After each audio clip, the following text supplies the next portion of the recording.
നടിയെ ആക്രമിച്ച കേസിൽ കുറ്റക്കാരെന്ന് കണ്ടെത്തി 6 പ്രതികൾക്കുള്ള ശിക്ഷാവിധിയിന്മേൽ വാദം പുരോഗമിച്ചുകൊണ്ടിരിക്കുന്ന പ്രതിഭാഗത്തിന്റെ വാദമാണിപ്പോൾ നടന്നുകൊണ്ടിരിക്കുന്നത്. നേരത്തെ പൾസർ സുനിയുടെ അഭിഭാഷകൻ പറഞ്ഞതുപോലെ അതിക്രൂരമായ ബലാത്സംഗം നടന്നിട്ടില്ല എന്ന വാദം പ്രോസിക്യൂഷൻ പൾസർ സുനിയുടെ അഭിഭാഷകൻ വാദിച്ചു. പക്ഷേ അതിൽ ഖണ്ഡിച്ചത് ജസ്റ്റിസ് വർമ്മ കമ്മീഷന്റെ കണ്ടെത്തലുകൾ കൂടി പറഞ്ഞുകൊണ്ടാണ് ജഡ്ജി ഹണിയം വർഗീസ് ആ വാദത്തെ ഖണ്ഡിക്കുകയും ചെയ്തപ്പോൾ മാർട്ടിൻ്റെ അഭിഭാഷകൻ ഓൺലൈനായി വാദിക്കുന്നു എന്നാണ് പറയുന്നത്. കുറഞ്ഞ ശിക്ഷ നൽകണമെന്ന് അഭിഭാഷകൻ പറഞ്ഞിരിക്കുന്നു. പെറ്റി കേസിൽ പോലും പ്രതിയായിട്ടില്ല. 1-ാം പ്രതിയും 8-ാം പ്രതിയും തമ്മിൽ ഗൂഢാലോചന ഇല്ലെന്ന് കണ്ടെത്തിയതോടെ 3 മുതൽ 6 വരെ പ്രതികൾ തമ്മിലുള്ള ഗൂഢാലോചനയും ഇല്ലാതായെന്ന് 3-ാം പ്രതി മണികണ്ഠൻ്റെ അഭിഭാഷകൻ പറയുകയും ചെയ്തിരിക്കുന്നതാണ് ഏറ്റവും പുതിയ വിവരങ്ങൾ.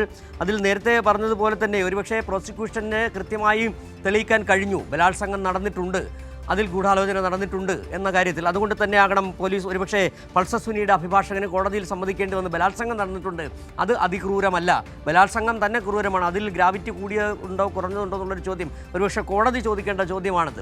ഏതായാലും ഇപ്പോൾ പ്രതിഭാഗത്തിൻ്റെ മാർട്ടിൻ, അതായത് 2-ാം പ്രതിയായ മാർട്ടിൻ്റെ അഭിഭാഷകനാണിപ്പോൾ വാദിച്ചുകൊണ്ടിരിക്കുന്നത്.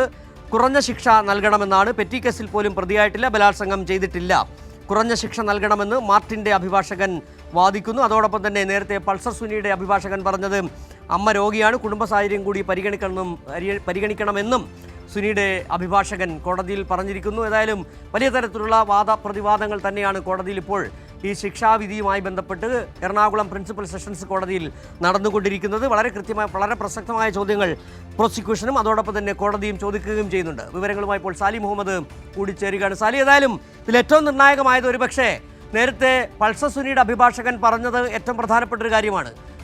പറഞ്ഞത് അതിക്രൂരമായ ബലാത്സംഗം നടന്നിട്ടില്ല എന്നാണ്. അതായത് ബലാത്സംഗം നടന്നിട്ടുണ്ട്, അന്വേഷണ സംഘം കണ്ടെത്തിയത്, പ്രോസിക്യൂഷൻ അതുമായി ബന്ധപ്പെട്ട തെളിവുകൾ ശേഖരിക്കാൻ കഴിഞ്ഞത്, അത് കോടതിയെ ബോധ്യപ്പെടുത്താൻ കഴിഞ്ഞത്, അതിൽ നിന്ന് രക്ഷപ്പെടാനാകുന്നില്ല, ഒരു സമ്മതിക്കലാണ് അഭിഭാഷകൻ ഇപ്പോൾ അവിടെ നടത്തിയത്. അതുകൊണ്ട് തന്നെയാണ് കുറഞ്ഞ ശിക്ഷ നൽകണം, അതിക്രൂരമായ ബലാത്സംഗം നടന്നിട്ടില്ല എന്ന് വാദിക്കേണ്ടി വരികയും ചെയ്യുന്നത്. എന്താണ് കോടതിയിൽ നിന്ന് നൽകാൻ കഴിയുന്ന ഏറ്റവും പുതിയ വിവരങ്ങൾ? അതായത് 4 പ്രതികളുടെ അഭിഭാഷകരുടെ വാദങ്ങൾ ഏതാണ്ട് പൂർത്തിയായിരിക്കുന്നു. വിജീഷ്, മണികണ്ഠൻ, മാർട്ടിൻ, പൾസർ സുനി. ഏറ്റവും ഒടുവിൽ മണികണ്ഠൻ്റെ അഭിഭാഷകനാണ്. മണികണ്ഠൻ്റെ അഭിഭാഷകൻ മുന്നോട്ട് വെച്ച ഒരു കാര്യം, 1-ാം പ്രതിയും 8-ാം പ്രതി, അതായത് 8-ാം പ്രതി ദിലീപും തമ്മിൽ ഗൂഢാലോചന ഇല്ല എന്നാണ് കോടതി കണ്ടെത്തിയിരിക്കുന്നത്. അതുകൊണ്ട് തന്നെ 3 മുതൽ 6 വരെയുള്ള പ്രതികൾ തമ്മിലുള്ള ഗൂഢാലോചനയും ഇല്ലാതായിരിക്കുന്നു. ഇതാണ് മണികണ്ഠൻ്റെ അഭിഭാഷകൻ്റെ വാദം. അതുകൊണ്ട് തന്നെ ആ ഗൂഢാലോചന കുറ്റവും വാദവും നിലനിൽക്കില്ല എന്നുള്ളതാണ്. പിന്നെ കുറഞ്ഞ ശിക്ഷ നൽകണം, ഭാര്യയും ഒരു ചെറിയ കുട്ടിയുമുണ്ട്, അതുകൊണ്ട് തന്നെ കനിവുണ്ടാകണം, ഏറ്റവും കുറഞ്ഞ ശിക്ഷയിലേക്ക് നൽകണം എന്നുള്ളതാണ്. മാർട്ടിൻ്റെ അഭിഭാഷകൻ ഓൺലൈനായാണ് ഹാജരായത്. കുറഞ്ഞ ശിക്ഷ നൽകണം. ഒരു പെറ്റി കേസിൽ പോലും മാർട്ടിൻ ഇതുവരെ ഹാജരായിട്ടില്ല. ബലാത്സംഗം ചെയ്യുന്നതിന് സഹായകരമായ എന്തെങ്കിലും ചെയ്യുകയോ ചെയ്തിട്ടില്ല. അതുകൊണ്ട് ബലാത്സംഗം ഉൾപ്പെടെയുള്ള ഗുരുതര വകുപ്പുകളൊന്നും തൻ്റെ കക്ഷിയായ മാർട്ടിനെതിരെ നിലനിൽക്കില്ല എന്നാണ് മാർട്ടിൻ്റെ അഭിഭാഷകൻ വാദിച്ചത്.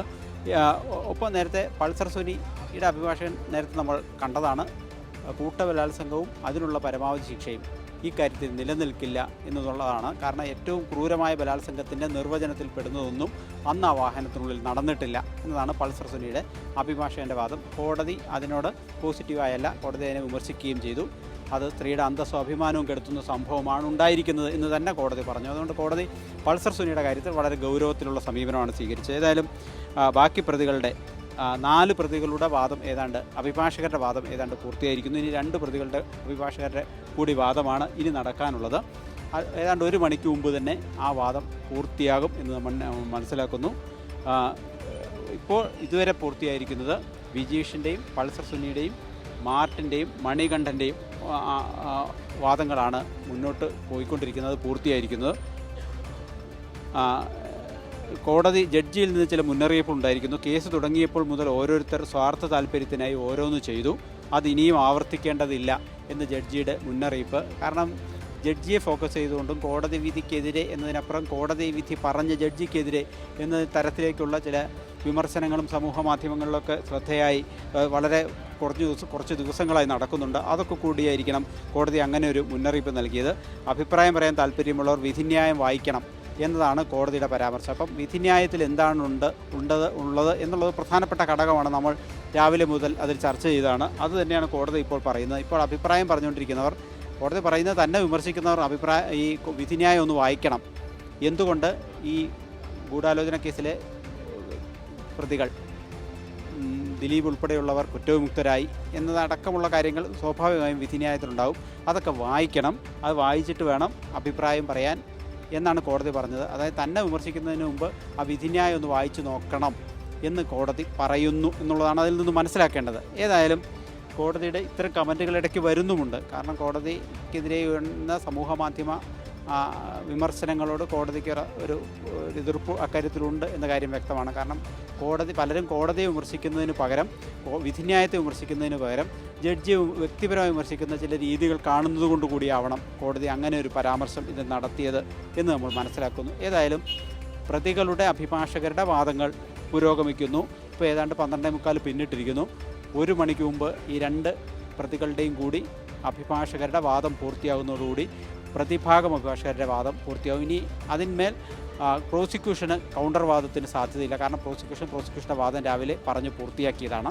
അപ്പോൾ അതിനർത്ഥം പ്രതികളുടെ അപേക്ഷ കോടതി കേട്ടു, പ്രോസിക്യൂഷൻ്റെ വാദം കേട്ടു, പ്രോസിക്യൂഷൻ്റെ വാദത്തിന്മേലുള്ള പ്രതിഭാഗത്തിൻ്റെ എതിർവാദം കോടതി കേട്ടുകൊണ്ടിരിക്കുന്നു. അതിൽ 4 പേരുടെ കേട്ടു, ഇനി 2 പേരുടെയും കൂടിയുണ്ട്. അതിനിടയിൽ കോടതി ചില അഭിപ്രായങ്ങൾ, തനിക്കും കോടതിക്കുമെതിരെയൊക്കെ നടക്കുന്ന ഈ ചില വിമർശനങ്ങൾ, സമൂഹ മാധ്യമങ്ങളിലടക്കം നടക്കുന്ന വിമർശനങ്ങളെക്കുറിച്ച് കോടതി ചില കമൻറ്റുകൾ പറയുന്നു. അങ്ങനെ മുന്നോട്ട് പോവുകയാണ്. അല്പസമയത്തിനകം തന്നെ പ്രതിഭാഗം വാദം പൂർത്തിയാകും. തുടർന്ന് കോടതി ജഡ്ജിമെൻറ്റിലേക്ക് വേണമെങ്കിൽ നേരിട്ട് തന്നെ കടക്കാം, അല്ലെങ്കിൽ ജഡ്ജിമെൻറ്റിനായി പിന്നീട് സമയം നിശ്ചയിക്കാം. അത് ഇന്നാകാം, അല്ലെങ്കിൽ പിന്നീട് ഒരു ദിവസമാകാം. രണ്ടിനും സാധ്യതയുണ്ട്. സാലിപ്പോൾ സാലി ചൂണ്ടിക്കാട്ടിയ പോലെ കോടതി ഇപ്പോൾ പറഞ്ഞത് നിങ്ങൾ എന്നെ നോക്കണ്ട, വിധി നോക്കൂ എന്നുള്ള അർത്ഥത്തിൽ തന്നെ. എന്തുകൊണ്ട് ദിലീപ് അടക്കമുള്ള 4 പ്രതികൾ തെളിവിൻ്റെ അഭാവത്തിൽ അവരെ വെറുതെ വിട്ടു എന്നുള്ള ചോദ്യങ്ങൾ, ആ ചോദ്യങ്ങൾ വിധി പകർപ്പിൽ നിങ്ങൾ പരിശോധിക്കുമെന്നാണ് പറയുന്നത്. നമുക്കറിയാം, സ്വാഭാവികമായും മാധ്യമങ്ങളിലൂടെ അടക്കം നടക്കുന്ന കാര്യങ്ങൾ കോടതി ജഡ്ജി അറിയുന്നുണ്ട്. സ്വാഭാവികമായും പല കേസുകളിലും ഈ സമൂഹത്തിൽ നടക്കുന്ന വാദപ്രതിവാദങ്ങളൊക്കെ വിധികളെ വരെ സ്വാധീനിക്കാറുണ്ട്. നമുക്കറിയാം, അയോധ്യ കേസിൽ അടക്കം നടന്ന കാര്യങ്ങൾ ആ പരമോന്നത കോടതിയുടെ വിധി വരെ വിമർശനത്തിന് വിധേയമായതാണ്. ആ സാഹചര്യം കൂടി നിലനിൽക്കുമ്പോൾ തന്നെയാണ് നമ്മൾ ഈ കേസ് കൂടി പരിശോധിക്കേണ്ടിയും പരിഗണിക്കേണ്ടി വരികയും ചെയ്യുന്നത്. ഇത് നമുക്കറിയാം, കേരള സമൂഹത്തെ സംബന്ധിച്ച് കഴിഞ്ഞ 8 വർഷക്കാലം വളരെ ഗൗരവത്തിൽ ചർച്ച ചെയ്തൊരു കേസാണ്. അതിൽ പ്രതിസ്ഥാനത്ത് നിന്നത് കേരളത്തിലെ പ്രമുഖ നടനും നിർമ്മാതാവുമാണ് എന്നതുകൊണ്ട് തന്നെയാണ് ആ കേസുമായി ബന്ധപ്പെട്ട് കേരളത്തിലെ ജനങ്ങൾ ഒന്നടങ്കം ചർച്ച ചെയ്യുകയും ചെയ്തത്. അത് ഒരുപക്ഷെ ഒരു പൊതുസമൂഹം ഒന്നടങ്കം ദിലീപ് കുറ്റക്കാരനാണെന്നും ദിലീപ് ശിക്ഷിക്കപ്പെടണമെന്ന് ആഗ്രഹിക്കുകയും ചെയ്തിരുന്നു.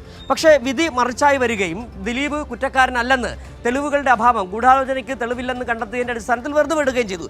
അത് സ്വാഭാവികമായും വലിയൊരു വിഭാഗത്തെ ചൊടിപ്പിച്ചിട്ടുണ്ട്. അതിൻ്റെ ഭാഗമായി തന്നെ ആ വിധിയെ വിമർശിക്കുന്ന, ഒപ്പം തന്നെ ഹണി എം വർഗീസ് എന്ന് പറയുന്ന ജഡ്ജിയെ കൂടി വിമർശിക്കുന്ന സാഹചര്യം. അതുകൊണ്ട് തന്നെയാണ് ഈ തുടക്കത്തിൽ അവർ പറഞ്ഞത്, ജഡ്ജി വ്യക്തമാക്കിയത്, ഹണി എം വർഗീസിൻ്റെ ഭൂതകാലം അന്വേഷിച്ചുള്ളൂ, പക്ഷേ വിധിയെക്കുറിച്ചും കോടതിയെ അപമാനിക്കുന്ന തരത്തിലേക്ക് മാധ്യമങ്ങൾക്ക് തന്നെ ആദ്യം നൽകിയ താക്കീതാണ്.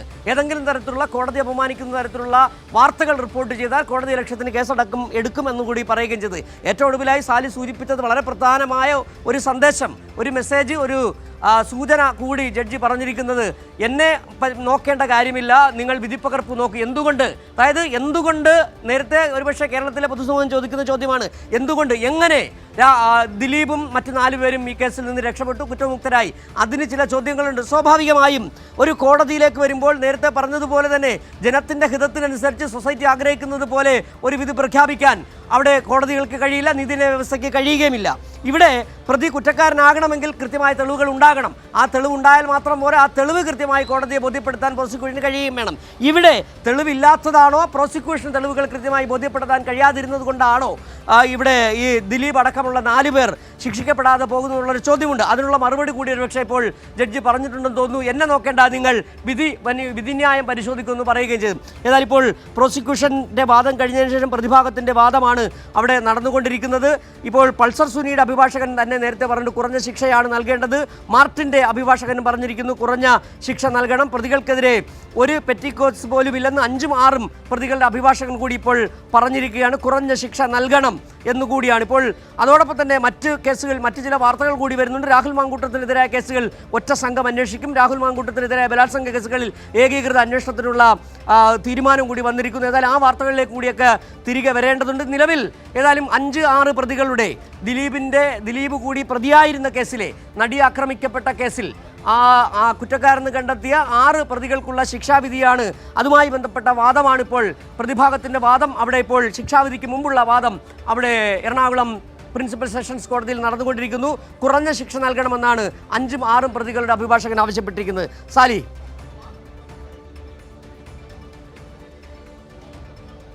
തീർച്ചയായും ഏതാണ്ട് പ്രതിഭാഗം വാദം പൂർത്തിയായിക്കൊണ്ടിരിക്കുന്നു എന്നുള്ളതാണ്. ആദ്യ 4 പ്രതികളുടെ നേരത്തെ പൂർത്തിയായതാണ്. ഇപ്പോൾ 5, 6 പ്രതികളുടെ അഭിഭാഷകരും ഏറ്റവും കുറഞ്ഞ ശിക്ഷ നൽകണം, ഈ പ്രതികളൊന്നും ഒരു പെറ്റി കേസിൽ പോലും പ്രതികളായവരല്ല, മുൻപ് അങ്ങനെ ഒരു പശ്ചാത്തലമുള്ളവരല്ല എന്ന് ഈ 5, 6 പ്രതികളുടെ അഭിഭാഷകർ കോടതി മുമ്പാകെ ശ്രദ്ധയിൽപ്പെടുത്തുകയാണ്. അവരുടെ ആവശ്യം ഒരു ക്രിമിനൽ പശ്ചാത്തലമുള്ളവരൊന്നും അല്ല, ഇതിൽ വന്ന് പെട്ടുപോവുകയും അതിൽ കുറ്റവാളികളാണെന്ന് കോടതി കണ്ടെത്തുകയും ചെയ്യുന്നൊരു സാഹചര്യമാണ് ഇപ്പോൾ ഉണ്ടായിരിക്കുന്നത്. അതുകൊണ്ട് ഏറ്റവും കുറഞ്ഞ ശിക്ഷ മാത്രമേ ഇവർക്ക് നൽകാവൂ എന്നതാണ് അവരുടെ വാദം. അപ്പോൾ ഏതാണ്ട് വാദം പൂർത്തിയായിരിക്കുന്നു എന്നുള്ളതാണ്. പ്രതികളുടെ അപേക്ഷയും പ്രോസിക്യൂഷൻ്റെ വാദവും അതിന്മേലുള്ള പ്രതിഭാഗത്തിൻ്റെ വാദവും പൂർത്തിയായിക്കൊണ്ടിരിക്കുന്നു എന്നുള്ളതാണ്. ഇനി ഇപ്പോൾ 1 മണിയിലേക്ക് എത്തുന്നു. 1 മണിയാകുമ്പോൾ കോടതി വാദം അവസാനിപ്പിക്കാൻ തന്നെയാണ് സാധ്യത.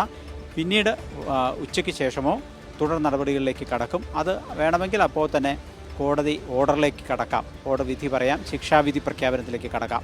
അങ്ങനെയാണെങ്കിൽ ഓരോരുത്തരുടെയും പേര് വായിച്ചതിന് ശേഷം അവർക്കെതിരെ ഏതൊക്കെ വകുപ്പുകൾ നിലനിൽക്കും, അതിനെന്തൊക്കെ ശിക്ഷ കോടതി പ്രഖ്യാപിക്കുന്നു എന്ന് പറയും. അങ്ങനെയായിരിക്കും കോടതി വിധി പ്രഖ്യാപനത്തിലേക്ക് കടക്കുക. അത് ഒരു പക്ഷേ ഇപ്പോൾ ഇതിൻ്റെ തുടർച്ചയായി തന്നെ കോടതിക്ക് ആ നടപടികളിലേക്ക് കടക്കാം. അല്ലെങ്കിൽ ഇപ്പോൾ 1 മണിക്ക് പിരിഞ്ഞതിന് ശേഷം കോടതി ഉച്ചയ്ക്ക് ശേഷം പുനരാരംഭിക്കുമ്പോൾ അപ്പോൾ വിധി പറയാം. അതല്ലെങ്കിൽ ഇന്ന് ഇപ്പോൾ വാദം പൂർത്തിയായിരിക്കുന്നു, ഈ ശിക്ഷയിന്മേലുള്ള ഓർഡറിന് വേണ്ടി ഒരു ദിവസം പോസ്റ്റ് ചെയ്യാം. അങ്ങനെയാണെങ്കിൽ ഇന്ന് വിധി പറയാതെ ശിക്ഷാവിധി മറ്റൊരു ദിവസത്തേക്ക് പ്രഖ്യാപനത്തിനായി മാറ്റിവെക്കാം. ഇതിനൊക്കെയുള്ള സാധ്യതകളുണ്ട്. ഏതായാലും ശിക്ഷാവിധിയിന്മേലുള്ള വാദം അന്തിമഘട്ടത്തിലേക്ക് കടന്നിരിക്കുന്നു കോടതി മുറിക്കുള്ളിൽ എന്നുള്ളതാണ് സാഹചര്യം. വാദം അവസാനിച്ചിരിക്കുന്നു. ഇനി എപ്പോഴാണ് ശിക്ഷാ പ്രഖ്യാപനം എന്നത് മാത്രമാണ് അറിയാനുള്ളത്. ഇനി എല്ലാ പ്രതികളുടെയും വാദം ഇതാ പൂർത്തിയായിരിക്കുന്നു എന്ന വിവരമാണ് കോടതി മുറിക്കുള്ളിൽ നിന്ന് ലഭിക്കുന്നത്. വാദം പൂർത്തിയായി, ഇനി പ്രഖ്യാപനം മാത്രമാണ്, ശിക്ഷാ പ്രഖ്യാപനം മാത്രമാണ് അവശേഷിക്കുന്നത്. സാർ, ഇതിനകത്ത് നേരത്തെ തന്നെ ഈ 1-ാം പ്രതി പൾസർ സുനിയുടെ അടക്കം അഭിഭാഷകൻ പറഞ്ഞത് ഈ അതിക്രൂരമായ ബലാത്സംഗം നടന്നിട്ടുണ്ട്. അതായത് ബലാത്സംഗം നടന്നിട്ടുണ്ട്, സമ്മതിക്കുന്നുണ്ട്. അതോടൊപ്പം തന്നെയാണ് കുടുംബത്തിൻ്റെ സാഹചര്യങ്ങൾ പറയുന്നത്. ഇതിൽ ഈ അവസാനം പറഞ്ഞ ഈ മണികണ്ഠൻ്റെ അഭിഭാഷകൻ പറഞ്ഞ ഒരു കാര്യമുണ്ട്. അതിൽ പറഞ്ഞത് ഈ 1-ാം പ്രതിയും 8-ാം പ്രതിയും തമ്മിലുള്ള ആ ഗൂഢാലോചനയ്ക്ക്, അവർ തമ്മിൽ ഗൂഢാലോചന നടത്തിയതിന് തെളിവില്ലാത്ത സാഹചര്യത്തിൽ മറ്റു പ്രതികൾക്കുള്ള കേസിലും ഗൂഢാലോചന നിലനിൽക്കുന്നില്ലല്ലോ എന്നുള്ള ചോദ്യം കൂടി, അതിൽ വ്യത്യസ്തമായൊരു ചോദ്യം ആ പ്രതിഭാഗം അഭിഭാഷകൻ ചോദിച്ചിട്ടുണ്ട്. ഏതായാലും ഇപ്പോൾ വാദം പ്രതിഭാഗത്തിൻ്റെതടക്കം വാദം പൂർത്തിയായി കഴിഞ്ഞ് ഇനി ഏത് സമയത്തും വേണമെങ്കിൽ ഇതുമായി ബന്ധപ്പെട്ട വിധി പ്രസ്താവം ഉണ്ടാകാം. നേരത്തെ തന്നെ ഈ വാദത്തിനിടെ തന്നെ വളരെ കൃത്യമായ ചില കാര്യങ്ങൾ ഈ വിവാദമുണ്ടാക്കിയ ജഡ്ജിക്കെതിരെ വിമർശനം ഉന്നയിച്ചവർക്ക് ചില സൂചനകൾ, ചില മറുപടികൾ ഹണി എം വർഗീസ് നൽകിക്കൊണ്ടിരിക്കുകയായിരുന്നു. വിധിന്യായം പരിശോധിക്കൂ, വിമർശനങ്ങളല്ല വിധിന്യായം പരിശോധിക്കൂ എന്നടക്കമുള്ള കാര്യങ്ങൾ പറയുകയും ചെയ്തു.